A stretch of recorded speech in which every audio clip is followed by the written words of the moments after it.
예, 저는 새로운 한국을 위한 국민운동의 상임대표가 아니고 집행위원장입니다. 그 수정을 하고요. 지금 우리가 모인 지 1시간이 됐는데 아직도 1시 반까지 가려면 1시간 반이나 더 해야 됩니다. 그래서 제가 지금 시간에는 약간 여러 가지 설명을 드리는, 제가 선동하려고 마이크를 잡은 게 아니고 설명을 좀 드리려고 여러분들께서 정확하게 상황을 아셨으면 좋겠다 해서 마이크를 잡았습니다. 네, 여러분들 제가 옛날에 좌파였다는 거 알고 계신가요? 알고 계시죠? 예, 저는 사실은 저희 아버님은 해군 준장이고 또 저희 증조할아버님은 한국 최초의 목사님이셔서 황해도의 소래교회를, 한국 최초의 교회를 세우신 집안이고, 그래서 저는 아주 따지고 보면 아주 보수적인 집안인데, 제가 대학 시절에 군사 독재에 반대해서 운동권이 됐습니다. 그래서 제가 한명숙 총리 남편인 박성준 씨로부터 사회주의 비밀교육을 받고 나중에 통일혁명당 사건에도 연루된 적이 있었습니다. 그래서 제가 대학 시절에는 사회주의자가 될 것이냐 기독교인으로 살 것이냐를 가지고 이념적인 갈등과 고민을 굉장히 많이 했었습니다. 그리고 제가 4학년 때부터 기독 학생운동을 시작을 해가지고 나중에는 군대 생활까지 해군 중위로 있으면서 기독학생운동 배후 조정을 하다가 린청학년 사건으로 징역 20년형을 받고 2등병으로 강등이 됐었습니다. 그리고 아이고 이거 그리고 그것뿐만 아니라 그 이후에도 제가 YT 사건을 주동을 했습니다. 산업선교 활동을 하면서 YT 사건을 주동을 해서 그 YT 사건에서 그것 때문에 김영삼 총재가 그때 총재에서 파문당하고 그게 부마 사태로 이어지고 박정희 대통령 시해 사건으로까지 이어진 YT 사건의 주모자가 바로 저였고, 그때 제가 감옥살이를 하면서 임명진 목사님도 그때 같이 산업선교 활동을 하면서 이 YT 노동자들 앞에서 임 목사님은 연설 한번 했다는 죄로 저하고 같이 징역살이를 그때 했었습니다. 그리고 석방이 된 다음에도 다시 동일방직 사건으로 또 징역살이를 하고, 그래서 저는 징역을 3번이나 살았습니다. 저는 젊은 시절을 그때 군사 독재와 싸우느라고 그냥 모든 젊음을 다 바쳤던 사람입니다. 그리고 나서 그 다음에 제가 미국으로 가가지고 미국에 가서 신학교를 다니고 미국에서 목사가 돼가지고 6년 만에 귀국을 했습니다. 근데 제가 미국에서 6년 동안 신학교를 다니는 동안에 북한의 실상에 대해서 잘 알게 됐습니다. 그 당시에 북한의 친척 방문으로 간 그 미주 동포들이 많았습니다. 그런데 그 미주 동포들 중에서 한 주일간 다녀온 사람은 북한의 실상을 모르는데, 자기 아들네 집에 가서 한 달 동안 있다 온 사람들은 북한의 실상을, 그 속을 들여다볼 수가 있었습니다. 근데 제가 다니던 브루클린 한인교회에 할아버지 한 분이 황해도에 있는 아들네 집에 가서 한 달 동안 있다 왔는데 밤 12시가 지나면은 자기 아들하고 단둘이 이불을 뒤집어 쓰고 귓속말을 나눴다고 합니다. 그 귓속말의 내용이 뭐냐면은 황해도 사람들은 김일성을 아주 미워하고 김일성이 하는 모든 얘기는 전부 새빨간 거짓말이다. 이게 그 아들이 한 이야기였습니다. 저는 그 얘기를 듣고 나서야 내가 여태까지 운동권에서 선배들로부터 들은 이야기가 전부 잘못됐구나 하는 것을 깨닫게 되었습니다. 그리고 제가 미국에서 6년 동안 있으면서 사회주의는 가능하지도 않고 바람직하지도 않다. 우리가 가야 될 길은 스웨덴과 같은 나라다. 그런 신념을 갖고 귀국을 하게 되었습니다. 제가 1988년 1월에 귀국을 했는데 귀국을 하고 나서 보니까 이 제가 열심히 키운 후배들이 전부 주사파가 돼 있었습니다. 그래서 제가 아주 깜짝 놀랐습니다. 학생운동만 주사파가 아니라 기독학생운동도 다 주사파가 휩쓸고 있었습니다. 그래서 제가 처음에는 눈치만 보다가 내가 이대로 내가 소신 있게 살아야지 후배들 눈치만 보면서 살면 되냐. 내가 운동권에서 파문을 당하는 한이 있더라도 할 말을 해야 되겠다. 그렇게 생각을 했습니다. 그래가지고 제가 후배들한테 아니 기독학생운동은 성경 말씀에 기초해서 해야지 어떻게 기독학생운동을 주체사상에 입각해서 하는 법이 어딨냐. 이건 잘못됐다. 그런 얘기를 했습니다. 그리고 제가 몰래 저희 세문안교회 후배를 불러다가 사회주의는 바람직하지도 않고 가능하지도 않다. 우리 스웨덴 같은 나라를 만들자. 그랬더니 후배가 막 반발을 하더라고요. 그리고 나서는 돌아가가지고 서경석 선배가 개량주의자라는 증거가 잡혔다. 그래가지고 제가 한국기독교 사회문제연구원의 원장으로 있었는데 그건 운동권 핑크탱크였습니다. 그 자리에서 스트라이크가 일어나서 제가 그 원장 자리에서 쫓겨났습니다. 쫓겨난 이유가 뭐냐면 민주운동의 대의에 복무하지 못했다. 그래가지고 이 개량주의자 서경석은 물러가라. 그래서 제가 쫓겨났습니다. 근데 제가 쫓겨났을 때 임명진 목사님이 굉장히 분개를 했습니다. 이놈의 후배 자식들 서경석 목사를 쫓아내는 법이 어딨냐. 서경석 목사가 이때까지 감옥을 3번이나 가고 그 다음에는 오로지 민주화 운동을 위해서 헌신한 사람인데 생각이 온건하다는 이유로 쫓아내는 법이 어딨냐. 그러고 막 분개를 했습니다. 임명진 목사님은 사실은 그런 분입니다. 그래서 제가 그 다음번에 쫓겨난 다음에 제가 만든 단체가 경실련이었습니다. 경실련은 그때는 좌파라고 말할 수가 없습니다. 왜냐하면 운동권에서 쫓겨난 서경석 목사가 운동권의 방식이 틀렸다. 우리는 비합법 운동을 하지 않고 합법 운동을 하겠다.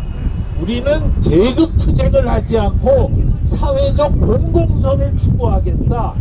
우리는 민주운동을 하지 않고 시민운동을 하겠다. 우리는 변형론으로 사회주의를 추구하는 게 아니라 우리는 경제성장과 사회적 형평을 동시에 추구하면서 자본주의 시장경제체제의 효율성과 역동성에 기초하되 다만 빈부의 양극화를 정부가 개입해서 시정하는 그런 사회를 만들겠다. 그래서 우리는 노동자가 자본가를 공격하는 운동이 아니라 노동자와 자본가를 합쳐서 생산자 계층이라고 한다면 생산자 계층과 불로소득 계층 간의 싸움, 그 싸움을 하겠다. 우리는 생산자의 입장에 서겠다. 땀 흘려 일하는 사람이 대접받는 사회를 만들자. 땀 흘려 일하는 자본가는 대접받아야 된다. 그것이 경실련의 입장이었습니다. 그랬기 때문에 그 당시에 경실련이 나오고 나서 제가 운동권으로부터 개량주의자라는 공격을 엄청나게 받았지만 내가 그 운동권에 대해서 의식하지 않고 나는 이게 옳은 길이다. 그러고 경실련 노선을 밀고 나갔고 결국은 5년 후에는 운동권 전체가 바뀌어가지고 운동권도 시민운동을 하겠다. 이렇게 해가지고 만든 단체가 참여연대였습니다. 네. 그래서 그때 상황은 그렇게 됐는데 그 상황에서 임명진 목사님이 취한 태도는 경실련에 저하고 같이 운동권과 손을 긋고 합리적인 시민운동의 편에 함께 섰었습니다. 우선 그 점을 말씀을 드리고요. 제가 왜 이 말씀을 드리냐면 요새 보니까 인터넷에서요 2007년도에 제가 임명진 목사가 한나라당 윤리위원장으로 갈 때 임명진 목사를 지지했다. 그래가지고 그걸 저를 공격하는, 왜 서경석 목사가 임명진 목사를 지지했냐 이게 막 떠돌더라고요.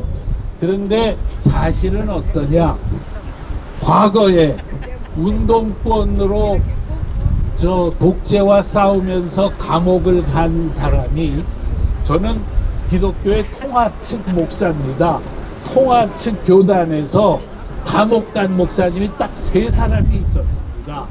한 사람이 임명진 목사고, 또 한 사람이 서경석 목사고, 또 한 사람이 김진홍 목사입니다.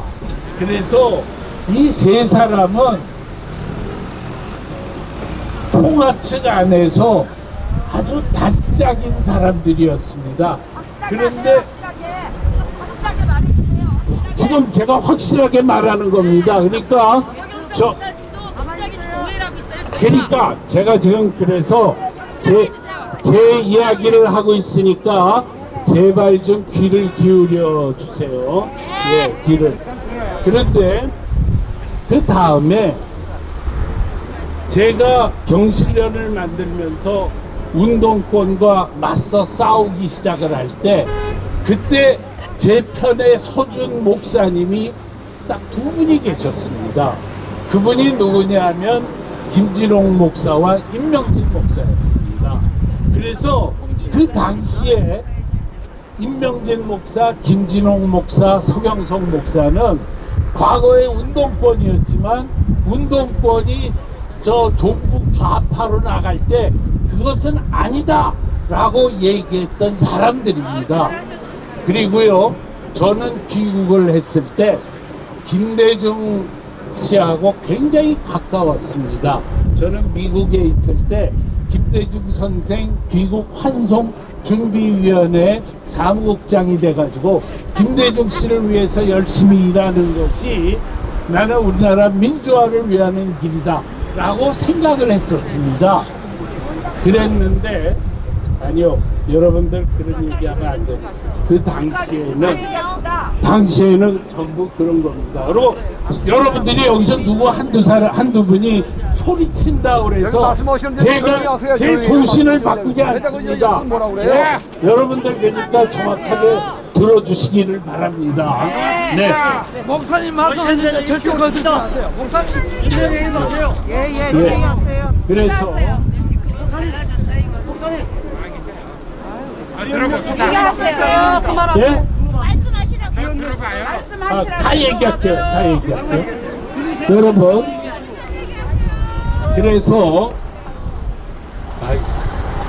혹시 물 갖고 계신 분 있으신가요? 물좀 드신 분. 우유도 좋습니다. 아이고. 죄송합니다. 예. 그때 얘기할게요. 반드시 얘기해. 예, 반드시 얘기해. 반드시 얘기해. 요게는 이게 뜨거운 거는 오늘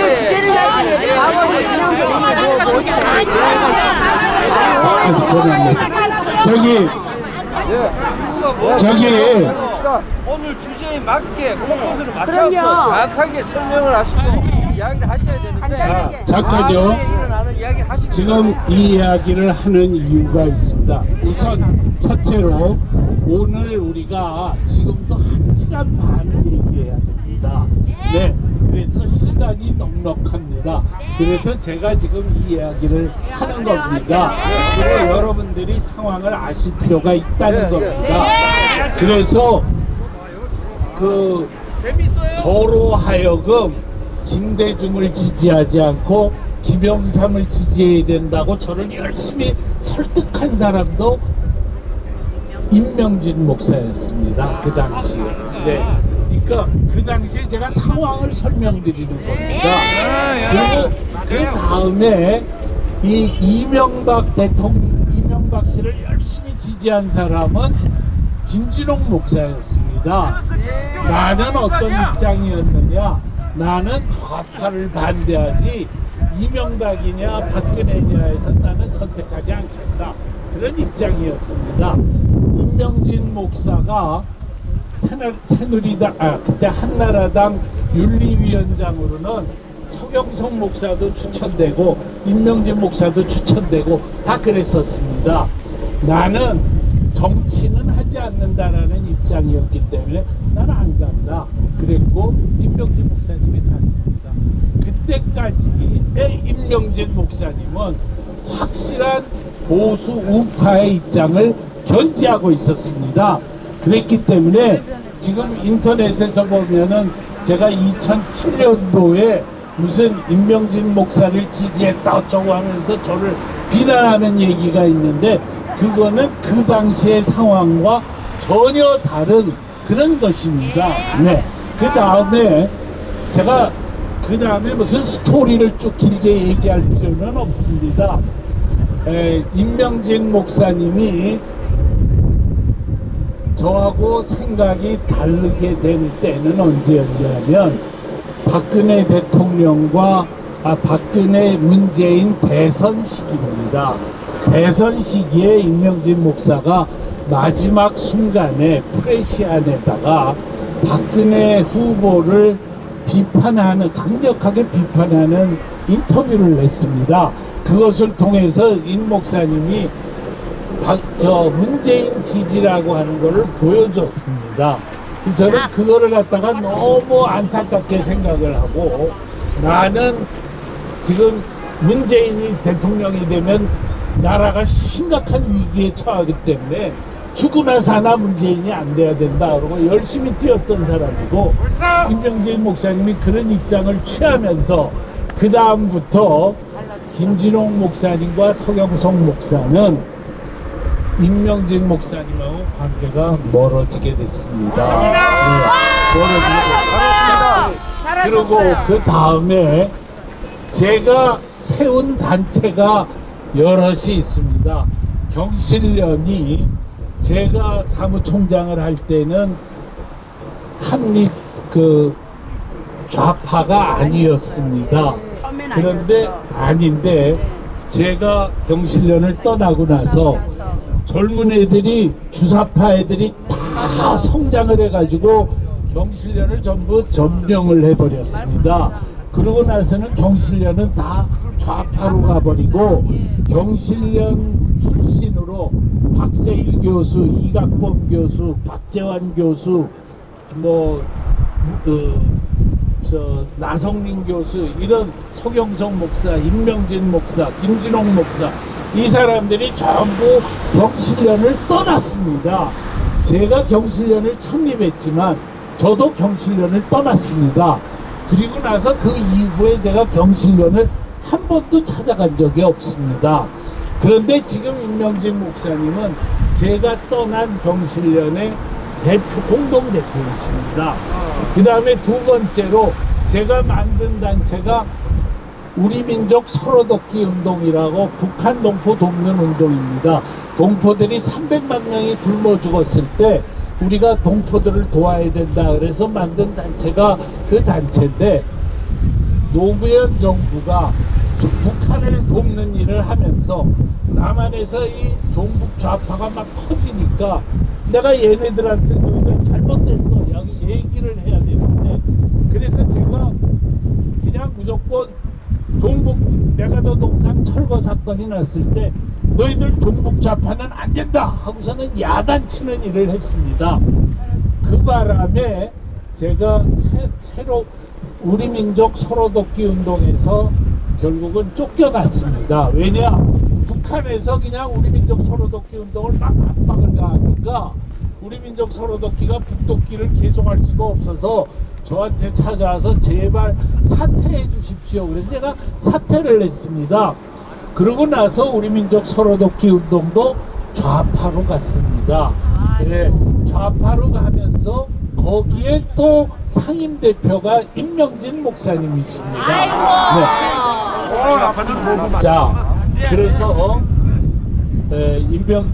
임명진 목사님은 보수와 진보를 전부, 그렇다고 임 목사님이 하시는 스피치를 보면은 임 목사님이 좌파에 대한 비판도 하는 분입니다.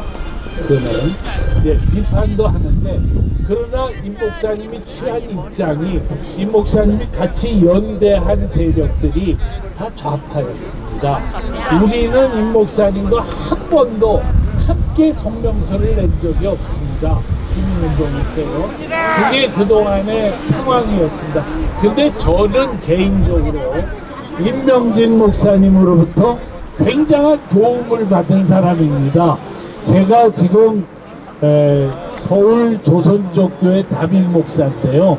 제가 조선족 동포들을 위한 목회를 하게 된 것도 임명진 목사님이 자기 교회에 와서 동포들을 위한 예배를 주재하라 그래서 거기서부터 시작을 해가지고 나중에는 임 목사님이 자기가 쓰던 교회 건물을 우리한테 물려줘서 그래서 서울 조선족교회가 됐습니다.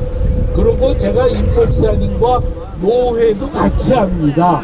그러니까 어떻게 보면은 임 목사님은 나한테는 은인이나 다름없는 분입니다. 그런데 그래서 저는 임 목사님하고 한 번도 부닥친 적이 없었습니다. 그런 상황에 있다가 요번 일이 생긴 겁니다. 요번 일이 생기니까 이걸 어떻게 해야 되느냐, 제가 보통 고민을 한 게 아닙니다. 제가 인간적으로는 임 목사님하고 맞서면 안 됩니다. 예, 그런데 저는 여러분들은 안 붙이시더라도 저는 끝까지 임 목사님이라고는 인자를 붙입니다. 그래서 제가 정우택 대표가 다른 얘기 있으시죠? 정우택 대표가 만나자 그랬습니다. 저한테 연락이 왔는데 제가 끝내 가지를 못했습니다. 내가 임명진 목사는 안 된다라고 하는 이야기에 앞장서기가 도저히 인간적으로 내가 못한 짓이다라고 생각해서 내가 정우택 대표 만나는데 가지를 않았습니다. 그랬지만은 그 다음번에 오늘 이 집회를 위해서 조선일보에 5당 광고를 때렸는데요. 그 5당 광고는 제가 썼습니다. 네, 제가 속으로 어떻게 생각했냐면은 임명진 목사님이 내 처지를 이해할 거다. 내 처지를 임 목사님이 의리 없는 놈 이렇게는 생각하지 않고 애국 시민 세력의 입장을 서경석 목사는 대변할 수밖에 없으니까 그렇게 그렇게 나를 이해할 거다라고 생각하고 제가 소신 있게 임명진 목사는 안 된다라는 말을 하게 되었습니다. 오늘 이 집회를 하자는 제안도 제가 했고요. 그 다음에 5단 광고를 정우택 대표가 절대로 내지 말았으면 좋겠다 그랬는데 저로서는 5단 광고를 안 낼 수가 없었습니다. 알아줬습니다. 그 결정도 제가 했습니다. 알아줬습니다. 그런데요, 지금 현재 상황은 어떠냐면 요전번에 의원총회에서 김진태 의원하고 한 사람 더 있고 나머지 전원이 임명진 목사에 대해서 지지했다고 그럽니다. 그래서 새누리당이 가는 방향을 우리가 이렇게 떠들어댄다 그래가지고 이것을 저지할 가능성은 굉장히 적다 이렇게 생각이 듭니다. 근데 아무리 적더라도 우리가 이거를 하지 않으면 안 된다. 옳습니다. 네, 우리가 내지 않으면 안 된다. 그렇게 생각을 했습니다. 뿐만 아니라 지금 이런 분들이 많습니다. 아니 임명진 목사가 비대위원장이 됐는데 그런데 우리가 새누리당 당원 가입 운동을 할 필요가 뭐냐? 나 안 들어가도 사실 솔직히 맥이 빠지는 것도 사실입니다. 그런데요 지금 현재 우리 애국 시민 세력이 힘을 키워나갈 수 있는 유일한 방식은 지금 우리가 새누리당의 주인이 되는 길밖에 없습니다. 맞습니다. 네. 여러분 어떤 분들은 애국당을 만들자 그런 얘기하는 분이 있습니다. 애국당을 만들어봤자 국회의원 1명 내지 2명 배출하고 말 겁니다. 그거 갖고는 우파 정권을 재창출할 수가 없습니다. 그렇기 때문에 우리가 지금과 같이 이렇게 상황이 어려울 때 우리는 더 각오하고 결심하고 당원 가입 운동을 최선을 다해서 해가지고 30만, 50만, 100만이 당원으로 들어가 버리면은 완전히 우리가 주인이 됩니다. 네. 그 길만이 지금 좌파 정권의 집권을 막는 방법이다. 이걸 여러분들 꼭 알아주시기를 바랍니다.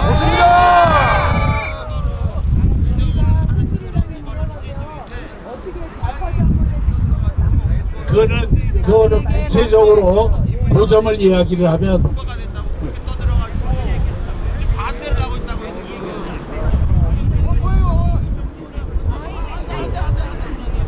그냥 내 하고 싶은 얘기 할래요. 네. 저는 이렇게 생각합니다. 우리가 조용히 하세요. 우리가 50만 명, 100만 명 당원으로 가입하지 않습니까? 100만 명 당원으로 가입하고 책임 당원을 한 50만 명 이렇게 하지 않습니까? 그러면 완전히 새누리당의 모든 결정은 우리가 하게 됩니다. 그 다음에 두 번째로 그렇게 되면요 지금 나간 개혁 보수 신당 있지 않습니까? 개혁 보수 신당은 다시 새누리당으로 들어올 수밖에 없습니다. 그 다음에 세 번째로 반기문 씨도요. 반기문 씨도 자기가 대선 주자의 욕심이 있으면 새누리당에 들어와서 경쟁하는 수밖에 없습니다. 근데 만약에 우리가 새누리당에 들어가서 주인이 되지 않으면은 정우택 의원이 요번에 임명진 목사를 끌어들인 것 같이 그런 잘못된 노선으로 하게 됩니다. 그렇습니다. 예, 왜냐? 자기네들 힘이 없으니까 자꾸 타협을 하려고 그러는데 촛불 세력과 타협을 하려고 그럽니다. 안 됩니다. 세력과 타협하는 노선은 절대로 잘못된 노선입니다. 그리고요, 사실은 요번에 나간 개혁 보수 신당이 오히려 노선을 잘 잡고 있습니다. 개혁보수 신당이 뭐라 그랬냐면 안보는 아주 철저하게 안보를 지키고 그리고 민생은 챙기고 이렇게 가겠다. 제가 그걸 보고 아 개혁보수 신당이 노선을 잘 잡고 있구나 그렇게 느꼈습니다. 오히려 지금 새누리당은 임명진 목사를 끌어들여 가지고 무슨 개성공단 재개하고 뭐 무슨 이런 안보를 갖다가 훼손시키는 목소리를 내는 거 목소리하고 타협하는 그런 경향을 보이는 데 반해서 차라리 개보신당이 지금 제대로 가고 있는 겁니다. 그런데 개보신당이 어떻게 안보 대통령을 죽입니까? 그런데 개보신당을 우리가 지금 절대로 개보신당하고 현재 동맹할 수 없는 이유는 개보신당이 출범부터 치명적인 과오, 대통령 탄핵 찬성이라는 치명적인 과오를 저질렀기 때문에 우리가 지금 현재 개보신당하고 결합할 방법이 없습니다. 우리는 지금 부족하더라도 새누리당을 다른 길로 가도록 온 힘을 다해서 몰아넣는 것이 필요한 상황이다 라는 말씀을 드립니다. 자, 그 다음에 제가 두 가지 얘기를 하고 싶은데요. 하나는 쿠데타에 대한 제 생각입니다. 한성주 장군이 저한테 쿠데타에 대해서 어떻게 생각합니까? 라고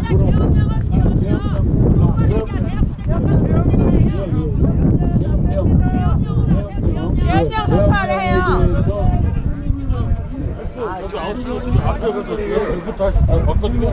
뭐가요?